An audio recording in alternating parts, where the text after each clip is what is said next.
Hello दोस्तों, मैं उमर फैज़ी आप सभी का आपके अपने ही यूट्यूब चैनल उरूज उर्दू में इस्तकबाल करता हूँ, जहाँ अल्फ़ाज़ जुड़ते हैं, ख़यालात फैलते हैं और जहाँ इल्म के चिराग रोशन होते हैं। तो चलिए आज की इस क्लास को शुरू करते हैं। उससे पहले जो लोग नए जुड़े हुए हैं, उनको बता दें कि रीड उर्दू का फ्री बैच आप लोगों के लिए स्टार्ट किया गया है, जिसका आज क्लास 16 होने वाला है, यानी इससे पहले 15 क्लासेस हो चुकी हैं। अगर आपने नहीं देखी हैं तो जाकर देख लीजिए। आज की इस क्लास में हम लोग मुहावरे पढ़ेंगे, कहावतें पढ़ेंगे और रमूज़ औक़ाफ़ पढ़ेंगे, यानी जो अलामात वग़ैरह होती हैं उसको पढ़ेंगे। ये क्लास पेपर फर्स्ट और पेपर सेकंड दोनों के लिए होने वाली है। क्लास का टाइम 8 बजे होता है। आप लोग रोज़ आ जाइए, प्रॉपर आज से क्लासेस होंगी। 15 क्लासेस हुई थी इससे पहले, लेकिन बीच में कुछ प्रॉब्लम होने की वजह से क्लास को रोक दिया गया था। आज से प्रॉपर फिर से शुरू हो रही है। आज हो सकता है थोड़ी-सी छोटी ही क्लासेस हो, क्योंकि काफ़ी चीज़ें नहीं हैं, इसमें 3 चीज़ें हैं और छोटी-छोटी ही हेडिंग है। तो चलिए क्लास को हम लोग शुरू करते हैं। उससे पहले आपको बता दें कि अगर नोट्स के लिए आप चाहते हैं तो फ्री हर चीज़ आपके लिए है। फ्री नोट्स भी है, फ्री वीडियोज़ भी हैं, तो आप वीडियोज़ यूट्यूब पर देख सकते हैं और नोट्स आकर व्हाट्सएप पर या टेलीग्राम ग्रुप पर ले सकते हैं। दोनों जगह व्हाट्सएप पर और टेलीग्राम पर भेज दी जाती है। तो चलिए क्लास को हम लोग शुरू करते हैं। सबसे पहले देख लेते हैं कि मुहावरा क्या होता है। अहले ज़बान की इस्लाह में 2 या 2 से ज़्यादा अल्फ़ाज़ के उस मजमूए को मुहावरा कहते हैं जो किसी मस्दर से मिलकर बना हो और अपने हकीकी मानी के बजाय किसी दूसरी मिजाजी मानी में इस्तेमाल किया गया हो। फॉर एग्ज़ाम्पल इसमें बाग-बाग होना, बाग मतलब होता है एक बागीचा, उसमें जो फूल वग़ैरह लगे रहते हैं उसी को बाग-बाग कहते हैं। बहुत ज़्यादा बाग-बाग हो जाना, नहीं। ये क्या है? ये हकीकी मानी उसका, यानी जो चीज़ दिख रहा है, जो चीज़ ओरिजिनल है, वो हकीकी मानी। जो मिजाजी मानी होता है, जो थिंकिंग में हो, जो दिमाग में हो, ठीक है? किसी मस्दर से बना हो यानी फ़ेल से बना होता है ये, बाग-बाग होना, है ना? होना क्या रहेगा? फ़ेल रहेगा। सब्ज़ बाग दिखाना, दिखाना क्या है? फ़ेल है ना? तो मुहावरा क्या है? मुहावरा मतलब ये होता है, मुहावरा और कहावत में दोनों में फ़र्क होता है। मुहावरा मतलब ये होता है कि ये अपने हकीकी मानी के बजाय किसी मिजाजी मानी में इस्तेमाल होता है, यही मुहावरे के मानी होता है। तो बाग-बाग होना का मतलब क्या होता है? बाग-बाग होना यानी बहुत खुश होना, सब्ज़ बाग दिखाना, पानी-पानी होना, ये सब के सब क्या है? मुहावरा है। और कुछ मुहावरे दिए गए हैं जो इम्पोर्टेंट दिख रहे थे, तो मुहावरे और जो इम्पोर्टेंट दिख रहे थे उसको दिखा दे रहे हैं आपको कि यहाँ पर कि बाग-बाग होना, बहुत ज़्यादा खुश हो जाना, है ना? कुछ इम्पोर्टेंट है ये, है ना? और इम्पोर्टेंट बुक से लिए गए हैं ये। बाग-बाग होना यानी बहुत ज़्यादा खुश हो जाना, अहमद को देखकर उसकी अम्मी क्या हो गईं, बाग-बाग हो गईं। उसके बाद हवा से बातें करना, तेज़ रफ़्तार होना, अकबर की मोटरसाइकिल हवा से बातें कर रही है ना? हो सकता है आपकी भी कर रहे हो। उसके बाद क्या है हवा ना लगना, खबर ना लगना। देखो रीट की एग्ज़ाम की डेट इधर-उधर हो गई और आपको हवा भी नहीं लगी, है ना? सब्ज़ बाग दिखाना, धोखे में रखना। हर सियासी उम्मीदवार आवाम को क्या करता है, सब्ज़ बाग दिखाता है। पानी-पानी होना, शर्म से झुक जाना, अपनी गलती पर उसे पानी-पानी होना पड़ा। दौड़-धूप करना, बहुत कोशिश करना या बहुत मेहनत करना भी होता है। अब नौकरी के लिए बहुत दौड़-धूप करनी होगी, है ना? 9-2-11 होना, भाग जाना, प्रिंसिपल को देखकर लड़के क्या हो गए 9-2-11 हो गए। चिराग गुल होना, ख़त्म होना, उसकी मौत से घर का चिराग क्या हो गया? गुल हो गया। चेहरे का रंग उड़ना चेहरे का रंग उड़ाना, घबरा जाना, उड़ जाना होना चाहिए था। अपनी हार देखकर उनके चेहरे का रंग उड़ गया। ईद का चाँद होना, बहुत दिन बाद मिलना। अहमद ने अमजद से कहा, "अरे भाई, तुम तो ईद का चाँद हो गए हो।" है ना? आँख ना लगना, नींद आ जाना। आँख लग जाना, नींद आना। रात भर मेरी आँख ना लगी, नींद नींद ना आना। अपना उल्लू सीधा करना, मतलब निकालना। कुछ लोग सिर्फ़ इस वजह से यूट्यूब चैनल पर हमारे आते हैं, सिर्फ़ वो अपना उल्लू सीधा करते हैं, सब्सक्राइब नहीं करते। अगर आपने नहीं किया तो कर दीजिए। उल्लू सीधा करने का मतलब ये होता है मतलब निकालना। कुछ लोग अपना उल्लू सीधा करने के चक्कर में रहते हैं, है ना? उसके बाद क्या है? उसके बाद है खून-पसीना। ये सब आप को नोट्स दे दी जाएँगी। आप आकर नोट्स से आराम से पढ़ सकते हैं। इसको एक-एक चीज़ को पढ़ाएँ, कितना पढ़ाएँ, है ना? देखिए एक पेज यहाँ पर है। उसके बाद एक पेज यहाँ पर भी दिया है, आप लोग नोट्स को ले सकते हैं और नोट्स फ्री में ही दिए जा रहे हैं, कोई पैसा नहीं लिया जा रहा है। आप सिर्फ़ क्या करना है, आपको अगर ग्रुप में नहीं जॉइन हो पा रहे हैं, तो यही है नंबर, इसी ऑफ़िशियल नंबर है चैनल का, इसी नंबर पर मैसेज कर दीजिए, आपको ग्रुप में जॉइन कर दिया जाएगा, नीचे डिस्क्रिप्शन बॉक्स में है, आप वहाँ से लेकर इसको पढ़ सकते हैं। आप आराम से पढ़िएगा, आपको ज़्यादा समझ में आ जाएगा। आप अब आ जाते हैं हम लोग कहावतें या ज़रबुल मिसाल जिसको बोलते हैं, उस पर आ जाते हैं। अब ये क्या होता है और कहावत और मुहावरे में क्या फ़र्क होता है, उसको भी देखेंगे। कहावत किसी जुमले का हिस्सा ना होकर अपने आप में मुकम्मल जुमला होती है या किसी वाक़या, किरदार या मौके पर कहा गया वो जुमला है, जो समाज के रंग-रूप में यानी रंग-रूप में क्या हो गया, बस गया। बुज़ुर्गों के अक़वाल भी अवाम के ज़रिए लगातार चलन या इस्तेमाल में रहने के हैं, सबब कहावत बन जाता है और इसी वजह से क्या होता है, अपने असल मानी बरकरार रहते हैं। यानी बुज़ुर्गों की वजह से ही ये क्या होता है, ये जो बुज़ुर्गों के अक़वाल जो रहते हैं, वो अवाम के ज़रिए लगातार चलन में रहते हैं और इसी की वजह से ये क्या होती है, कहावत बन जाती है। कहावत मतलब क्या होता है, एक नॉर्मल सी बात होती है, जो किसी की जानिब से बोली जाती है और फिर वो धीरे-धीरे क्या होती है, वो कहावत बन जाती है। तो कहावत या ज़रबुल मिसाल मतलब क्या होता है? कहावत ज़रबुल मिसाल मतलब होता है ये नॉर्मल सी बात होती है, कोई-सी भी बात होती है। अपने आप में एक जुमला होता है जो कि कोई मीनिंग निकालता है और ये क्या होता है अपने आप में ये भी अपने आप में एक जुमला होता है और ये भी कोई मानी निकलता है। ये हकीकी मानी के बजाय मिजाजी मानी में इस्तेमाल होता है जबकि ये किसी भी मानी में इस्तेमाल हो सकता है ना? तो आसमान का थूका मुँह पर आता है ना? और क्या होता है आप डूबे जग डूबा। ये सब के सब ये कहावतें हैं। अब दोनों में एक चीज़ें होती हैं कि दोनों में यानी ये जो हमारी जो ये मुहावरा है और कहावत है, इन दोनों में किस तरीके से हम लोग ये पता लगाएँगे कि ये मुहावरा है और ये कहावत है। तो आप जितने भी देखेंगे जैसे बाग बाग होना, आप होना में नू अलिफ ज़बर ना, क्या देखेंगे? नू अलिफ ज़बर ना। नू अलिफ ज़बर ना देख रहे हैं कि नहीं? देख रहे हैं, बिल्कुल देख रहे हैं। हवा से बातें करना, नू अलिफ ज़बर ना।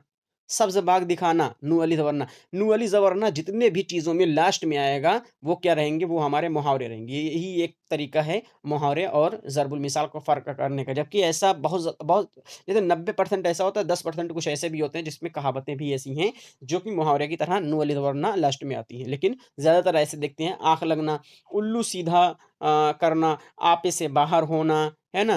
हाथ मिलना, आग बबूला होना, पाँव उखड़ जाना और गले का हार होना, तरह-तरह के जो भी हैं, सब क्या हो जाएँगे, सब में नून अलिफ ज़बर ना आता है, नून अलिफ ज़बर ना आएगा। नून अलिफ ज़बर ना क्या आता है? नून अलिफ ज़बर ना आएगा, जिसकी वजह से ये हमको पता चल जाता है कि ये क्या है, हमारा मुहावरा है और क्या है, कहावत जो रहती है, उसमें नून अलिफ ज़बर ना नहीं आता है। जबकि कुछ-कुछ कहावतें भी ऐसी होती हैं, जिसमें नून अलिफ ज़बर ना आ जाता है। तो ये आपको ध्यान से कहावत और मुहावरे को समझना पड़ेगा, अगर 4 ऑप्शन में दिया रहेगा, ठीक है? तो कहावतें और मुहावरे क्या होते हैं, आपको पता चल गया। मुहावरे जो इम्पोर्टेंट है आपको दे दिए गए हैं, आप यहाँ से नोट से पा सकते हैं, है ना? अब आ जाते हैं हम लोग अलामात और अलामात वक़्फ़ जिसको बोलते हैं, रमूज़ औक़ाफ़ जिसको बोलते हैं। अलामात या वक़्फ़ वो अलामतें हैं जो एक जुमले को दूसरे जुमले से या किसी जुमले या फ़ुक़रे के एक हिस्से को दूसरे हिस्से में से अलग करते हैं।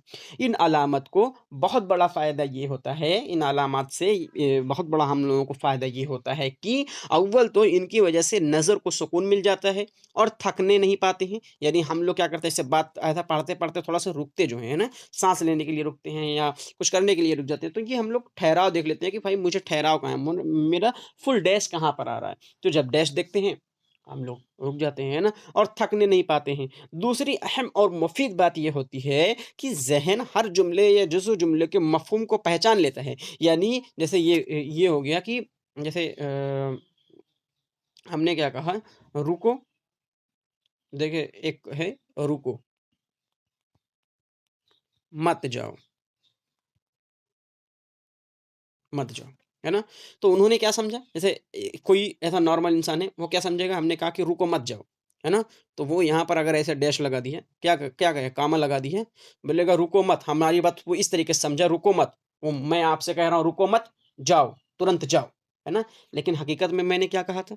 मैंने ये कहा था रुको, हमने क्या कहा था, रुको, मत जाओ भाई, अभी टाइम है, मत जाओ, आराम से बात करते हैं, है ना? लेकिन आप क्या समझे? आप समझे ये वाला कि रुको मत, जाओ, तुरंत जाओ, मेरे घर से निकलो। हमने कहा कि रुको, मत जाओ, है ना? तो ये क्या होता है, ये हमारा कामा बहुत चीज़ें बिगाड़ देता है, बहुत चीज़ें बना भी देता है ना?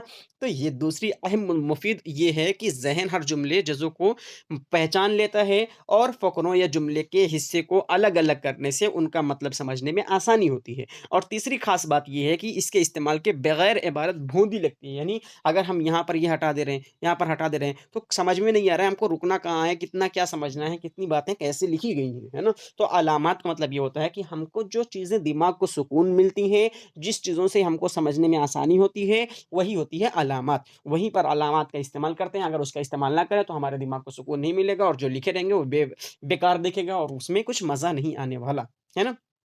ये 3 चीज़ होता है, ठीक है? और अगर आप इसको नहीं लिखते हैं, तो फिर कि बताया गया कि ये नाक़िस तालीम है या फिर कम इल्मी है।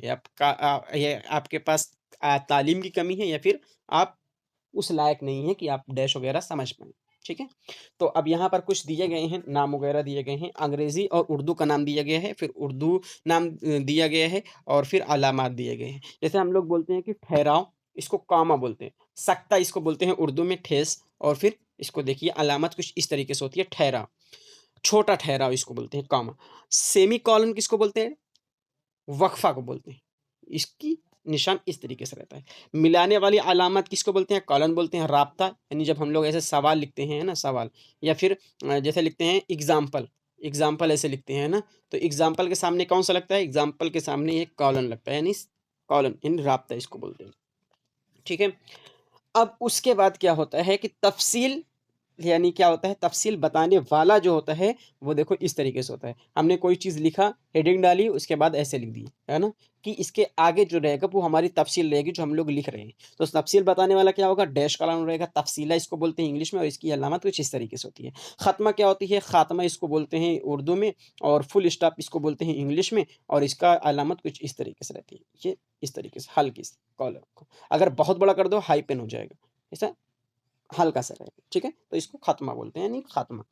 सवालिया आप लोग जान रहे हैं क्वेश्चन मार्क इसको बोलते हैं, इस्तिफ़ामिया उर्दू में बोलते हैं और यहाँ पर इस तरीके से कुछ इसका निशान रहता है।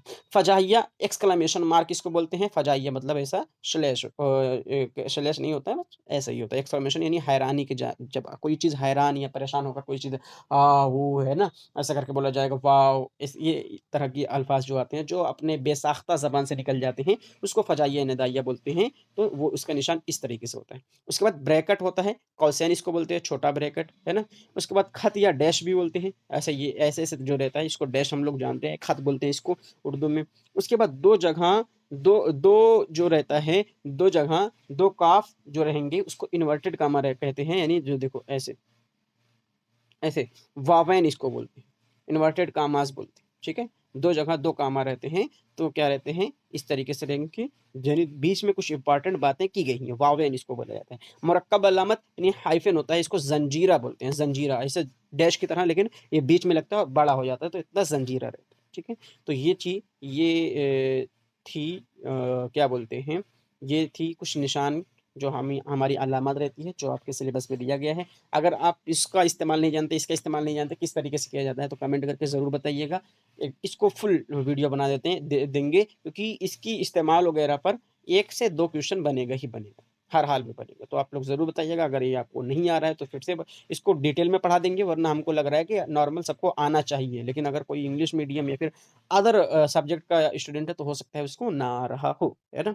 तो दर्ज दिल में से वक़्फ़ा की अलामत क्या होती है? क्वेश्चन नंबर 1 का जवाब दीजिए। ये वाला होगी, ये वाली होगी, ये वाली होगी, ये वाली होगी। आ जाइए यहाँ पर। वक़्फ़ा कहाँ कहाँ गया तो वक़्फ़ा वक़्फ़ा वक़्फ़ा यहाँ पर कहाँ गया वक़्फ़? हुँ, वक़्फ़ा यहाँ पर है। इसके निशान कुछ इस तरीके से दिया गया है। तो वक़्फ़ा का निशान क्या हो जाएगा? वक़्फ़ का निशान बी वाला हो जाएगा, ऑप्शन नंबर बी वाला सही हो जाएगा, है ना? उसके बाद फ़जाइया, निदाइया, एक्सक्लेमेशन मार्क आपको बताया गया था कि एक्सक्लेमेशन मार्क कैसे रहता है, हैरानी वगैरह में आ जाता है ना? ब्रैकेट को उर्दू में क्या कहते हैं? तो कौसैन कहते हैं, है ना? और वावेन ये वाला रहेगा, इन्वर्टेड वाला रहेगा, है ना?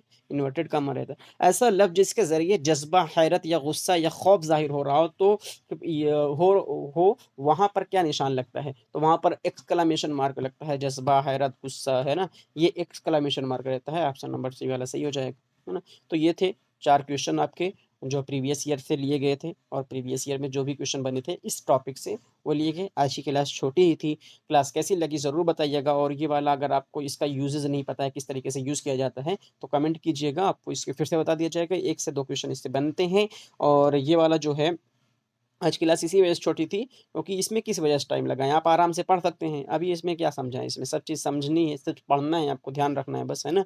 इतना आपको वो पढ़ लेना है क्या बोलते हैं, इतना मुहावरा पढ़ लेना है और फिर कहावत भी कुछ भेज देंगे ग्रुप में, आप वहाँ से पढ़ सकते हैं, है ना? और क्लास कैसी लगी ज़रूर बताइएगा। क कल की क्लास में हम लोग पढ़ना-लिखना जो भी है, सुनना, पढ़ना-लिखना वो सब कल की क्लास में हो सकता है देखें और क्लास कैसी लगी ज़रूर बताइएगा। फिर मिलते हैं आप लोगों से किसी अगली क्लास में। शाद रहिए, आबाद रहिए, खुश रहिए, ज़िंदाबाद रहिए। खुदा हाफ़िज़। जय हिंद, जय भारत।